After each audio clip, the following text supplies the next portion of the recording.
Hi, my name is Jeff. I'm with Southside Garden Supply out here in Wasilla. This is another video of part of our Know to Grow series. Today we're going to cover basic cloning. There are a few different methods for doing the clones. Today we're going to cover the old school strike and dip method. The other methods we can do using a product called Dip and Grow. The hormones are simply added to the water and our cuts are just dropped in place and left to root. This method can take a little bit longer because there's really a lot less oxygen in the root zone than the other methods. Another method, using an aeroponic cloning machine.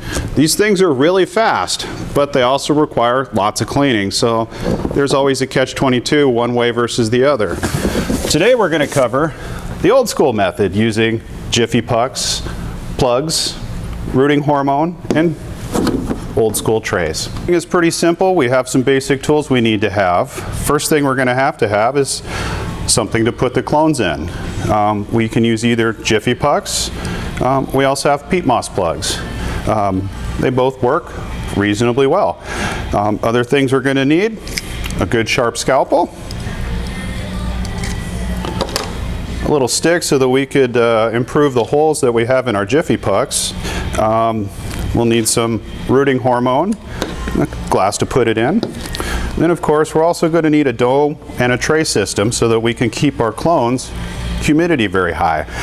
When these clones, they don't have any roots yet, so they need to be kept really humid, and the humidity dome is very important in doing so. Another aspect of cloning that's critical is being absolutely as clean as possible. You should always wash your hands before you do any cloning. Make sure all your tools are clean. This is a used blade, so I've already cleaned this off with alcohol.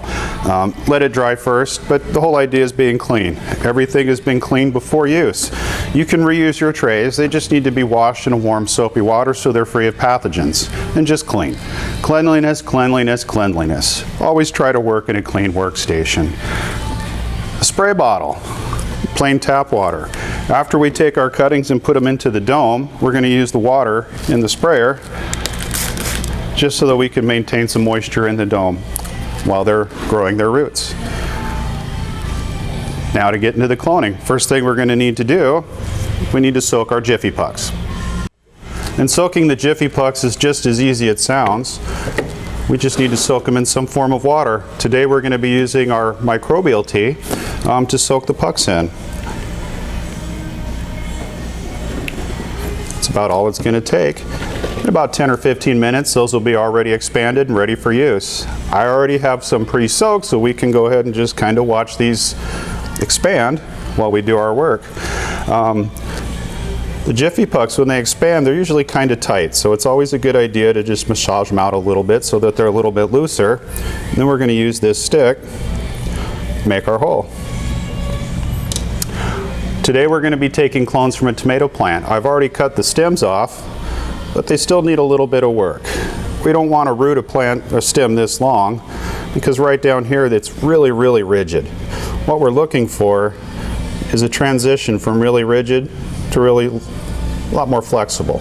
So this is where we're going to actually take the cut.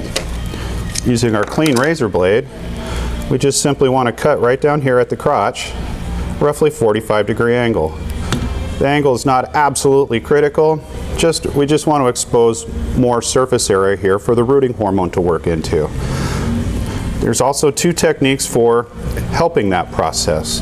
The outer layer of the stem is a harder layer than on the inside.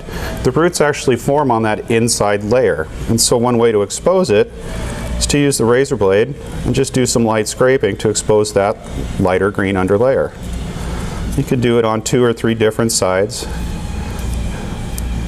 Oh, that's a good one. We can really see some good color there. And then we're ready for striking. There's another method, again, rigid, soft. That branch is a little long, so we'll get rid of that. Rather than scraping, another method is quite literally putting a slice right up the middle of that stem that I just messed up. That's okay. We've still exposed that same layer, and so even though I just made a monumental error, it's still totally functional. All we need now is our gel. Rooting gels are available. There's several different manufacturers and they all work reasonably well. It generally comes down to brand preference. People have their preference. Some people like Coke, some people like Pepsi. We have a variety of them to suit everybody's needs. We just want to squirt a little bit of our gel into a shot glass, a bathroom cup, anything small, because we're not going to use this whole thing and we want to keep it, so we'll put that away for later use. Take your cutting. She's all ready to go. What we're going to do is we're going to put this gel onto the tip here that we want to grow roots. The rooting hormone helps the plant provide hormones so that it grows roots. We don't need a tremendous amount of gel on here. We just want to evenly cover as much of that surface as we can. Having copious amounts of gel dripping down off of this does not make it better. Sometimes it'll make it worse. Then we just grab our Jiffy Puck, already has our hole caved in, and insert the plant. And now we're ready to put her into the dome.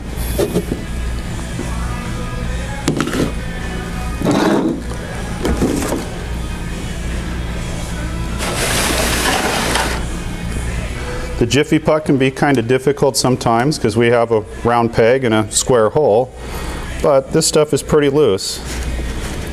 Just a little bit of love and care, we can get her set in there. Using the P plugs is almost identical to using the Jiffy Pucks. I still like to make sure we got a good hole all the way down so I don't break the stem when I strike her.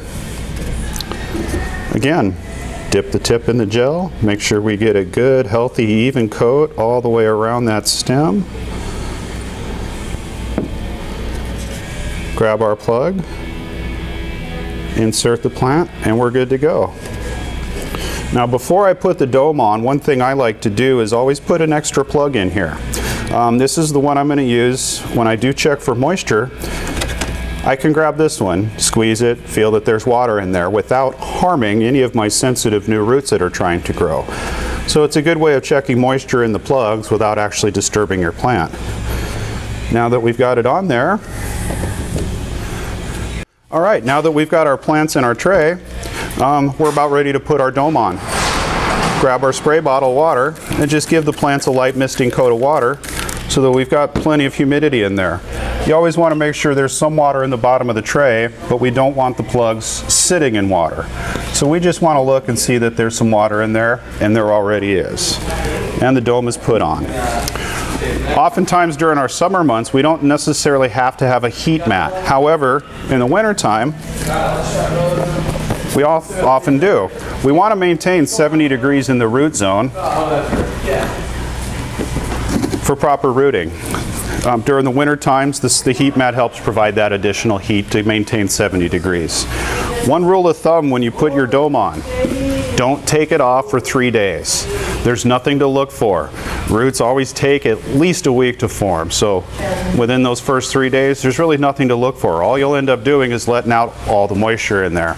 We want to maintain high moisture in here, so you should always see a little bit of condensation on the dome. If you see some condensation, moisture levels are just fine. Don't touch it. After a few days, we're ready to start looking for roots. We have a couple different options. One, you could actually pick out each individual plants. Some are easier than others, and look for roots this way. Or we can actually pick up the whole tray and look underneath and see if we have any roots. These were just literally cut, so we're not going to have any roots yet, but that's the process. Once you do that checking, put the dome on. And that concludes our episode on cloning. As you can see, it's a pretty simple process. Practice makes perfect. You should be able to achieve first time at least 80% success rate. Competent guys, oftentimes they'll have 100% success rate. So again, thanks for watching our video, and please stay tuned for future upcoming videos on a variety of gardening subjects. Thank you and have a great day.